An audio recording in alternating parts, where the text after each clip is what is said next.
สวัสดีครับ FC ฝั่งลาวฝั่งไทยเนาะวันนี้เบายอดกะมีเรื่องราวจะมานำเสนอพี่น้องเป็นถนนหนทางเนาะอยู่ในประเทศไทยพี่น้องอยู่ที่จังหวัดระยองเนาะตอนนี้เบายอดกะอยู่ที่อำเภอเมืองพี่น้องตำบลนาตะควันเนาะเชื่อมต่อกับอำเภอบ้านแหลงเนาะถือว่าตอนนี้เบายอดกำลังจะเดินทางไปกลับบ้านเนาะพี่น้องเนาะกลับฝั่งลาวตอนนี้กำลังจะเดินทางไปจังหวัดนครพนมเพื่อข้ามไปฝั่งของลาวพี่น้องเห็นภาพบรรยากาศเนาะถนนในทางฝั่งประเทศไทยพี่น้องถนนต่างจังหวัดในประเทศไทยพี่น้อง2 เลนเนาะแต่ว่ามีความใหม่อยู่ตลอดเด้พี่น้องเอ้ยมีการสร้างมีการแบบว่าเฮ็ดให้ใหม่ตลอดนี่แหละคือประเทศไทยพี่น้องซึ่งว่าบ่ยอดถ่ายให้พี่น้องได้เบิ่งยามใดก็บ่มีเบื่อพี่น้องเบิ่งพี่น้องถนนต่างจังหวัดได้พี่น้องเด้ทางหน้าก็จะมีป่าเนาะก็จะมีป่านำนี่คือถนนเข้าสู่ในตัวเมืองจังหวัดระยองพี่น้องเบิ่งพี่น้องความสวยความงามในถนนต่างจังหวัดของประเทศไทยเลยพี่น้องเลยอันนี้ไม่ใช่กรุงเทพมหานครนะครับนี่คือต่างจังหวัดเนาะต่างจังหวัดมื้อนี้ก็มาพร้อมกับโซเฟอร์สวัสดีครับโซเฟอร์ครับนี่เป็นคนอีสานนะพี่น้องเลยถือว่าบริการดีมากพี่น้องไปเอาอยู่ฮอดบ้านบ่ยอดอยู่เลยเนาะอยู่ที่รัตขวัญบ่ยอดอยู่นะเบิ่งพี่น้องถนนสวยงามมากพี่น้องเพิ่นก็จะมีเลนน้อยอีกมาอีกพี่น้องเดี๋ยวจะเก็บภาพบรรยากาศจนฮอดบ้านเนาะพี่น้องเนาะว่าจะมีอย่างให้ถ่ายเนี่ยนะช่วงนี้รถกำลังเดินทางก็มีแค่ครอบครัวบ่ยอดเนาะเพราะว่ายังบ่ทันได้มีคนขึ้นถ้ามีคนขึ้นแล้วก็คงจะบ่ได้ถ่ายให้พี่ให้น้องได้เบิ่งเนาะนี่พี่น้องเบิ่งถนนในต่างจังหวัดประเทศไทยเด้อพี่น้องเด้อ กว้างมากพี่น้องนี่จักเลนพี่น้องเบิ่งนับน้องกันเลยพี่น้องมีจักเลนเนาะซึ่งว่าเป็นเทื่อแรกได้ที่บ่ยอดได้มานั่งรถแล้วมานั่งถ่ายแบบนี้พี่น้องเนาะส่วนหลายก็ขี่แต่มอไซค์ถ่ายให้พี่น้องได้เบิ่งกันนี่คือเป็นภาพบรรยากาศจริงๆเลยเด้พี่น้องเด้เนาะถนนต่างจังหวัดพี่น้องข้างหน้าก็จะมีภูเขาเด้พี่น้องเด้ภูเขาเนาะนี่คือต่างจังหวัดแท้ถ้ามาอยู่ในกรุงเทพหรือว่าในตัวเมืองจะบ่มีภูเขาแน่นอนพี่น้องมีต่างจังหวัด 100%เนาะนี่คือถนนตอนนี้เขาจะมุ่งหน้าไปไหนครับตอนนี้ไปจันทบุรีอ๋อไปจันทบุรีนะครับนะตอนนี้เพิ่นกำลังรอเขาหาคนขึ้นอยู่เนาะแบบว่าคนโทรมาแล้วเขาไปรับคนเป็นบ่เนาะแล้วก็จะหลังจากเก็บแบบว่าหาคนขึ้นรถหมดแล้วก็จังเดินทางไปต่ออีกพี่น้องนี่คือวิถีชีวิตเนาะคือบ่ยอดกับคนมาทำงานในประเทศไทยพี่น้องก็บ่แปลกที่จะมีกลับบ้านแน่มีทำงานแน่ก็บ่แม่นเรื่องแปลกเนาะเพราะว่าเขาก็มีจุดหนึ่งที่เขาจะต้องได้เดินทางกลับบ้านแต่ละซอกซอยเนาะพี่น้องเนาะถือว่า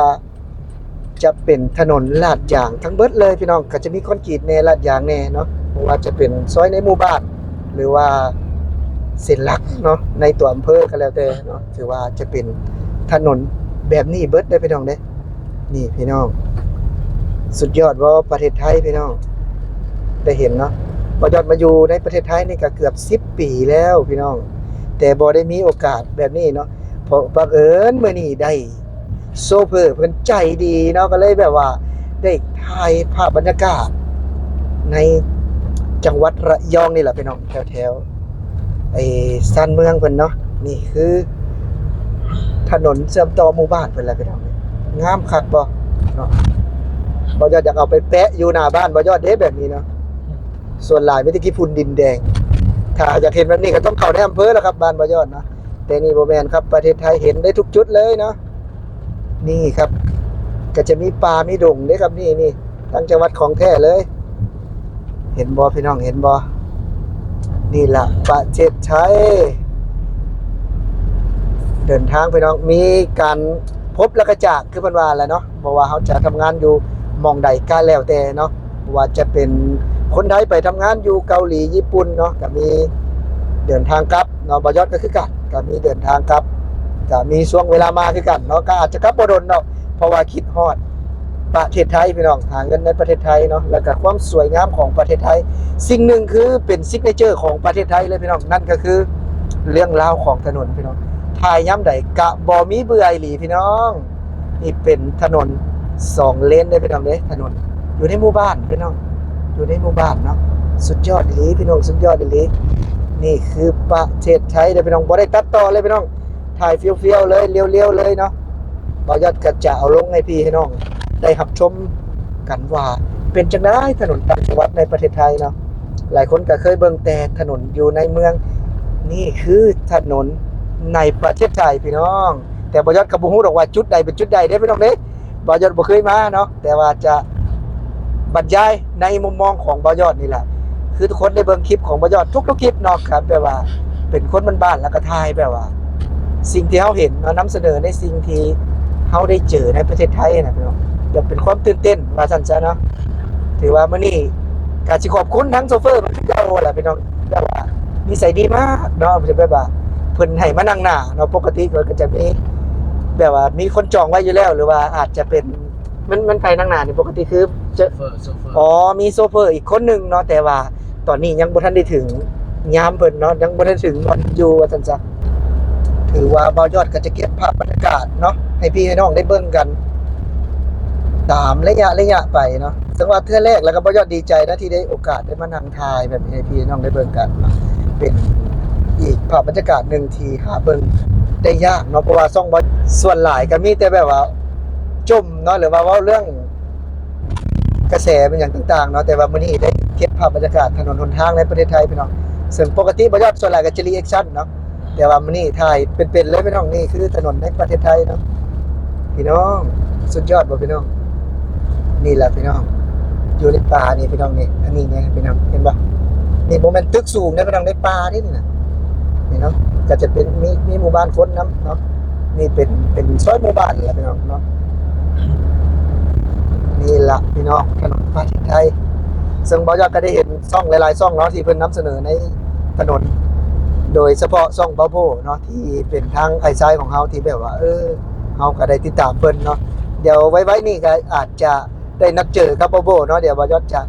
ไปพูดคุยกับเบาโบเนาะอยู่ทางพุ่นล่ะพี่น้องอยู่แถวกรุงเทพมหานครพุ่นเนาะถือว่าได้เห็นนะพี่น้องได้เห็นหลายอย่างเนาะจากประเทศไทยไป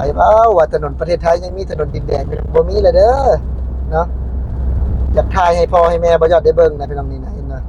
นี่ล่ะ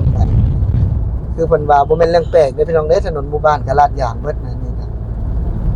เล่นสงกรานต์ก็บ่ยันเปื้อนเด้อพี่น้องเด้อนี่บ่มีเปื้อนเนาะเล่นสงกรานต์นี่บ่มีขี้ตมอีกพี่น้องบ่ว่าจะเป็นสงกรานต์บุญบั้งไฟก็บ่ย้านพี่น้องแบบนี้นะประเทศไทยพี่น้องประเทศไทยคือเก่าเนาะ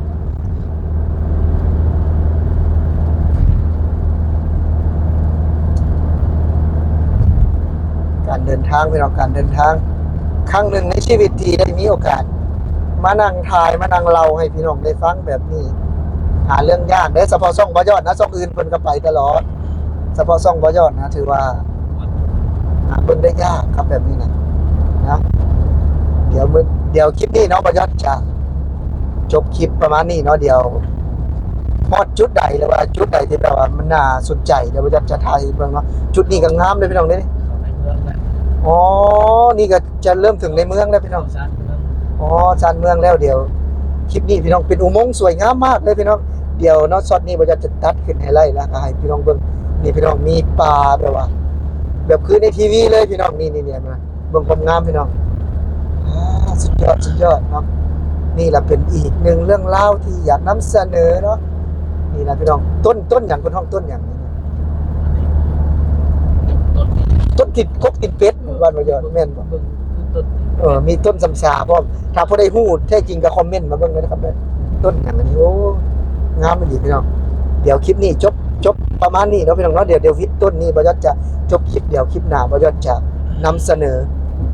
แปลว่าถนนอยู่ในเมืองป่านนี้หรือว่าบ่ยอดจะนำเสนอไปเรื่อยเนาะจนฮอดนครพนมพุ่นล่ะเนาะพี่น้องเนาะนี่พี่น้อง